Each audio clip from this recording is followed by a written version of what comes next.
Ассаламу алейкум рахматуллах, приветствую всех.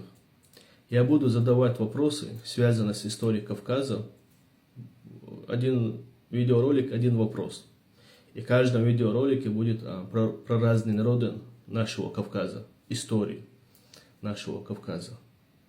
Будем упоминать все народности, и их историю, их имамов, их лидеров, их восстания и так далее, то есть связано с нашей историей. Будем говорить про всех, чтобы мы знали историю друг друга.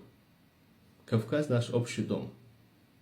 И каждый кавказец, каждый кавказский народ заполнил эту историю своими действиями. Поэтому будем говорить о всех. Мы не принимаем националистов.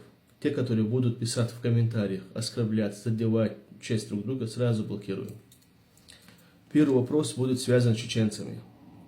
Где родился Ушурма шейх Мансур? Первый – Самашки. Второй – Чечен-Аул. Третий – Алды. Четвертый – Бамут.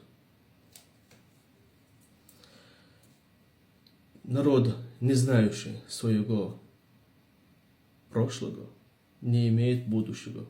Не забывайте об этом, братья и сестры.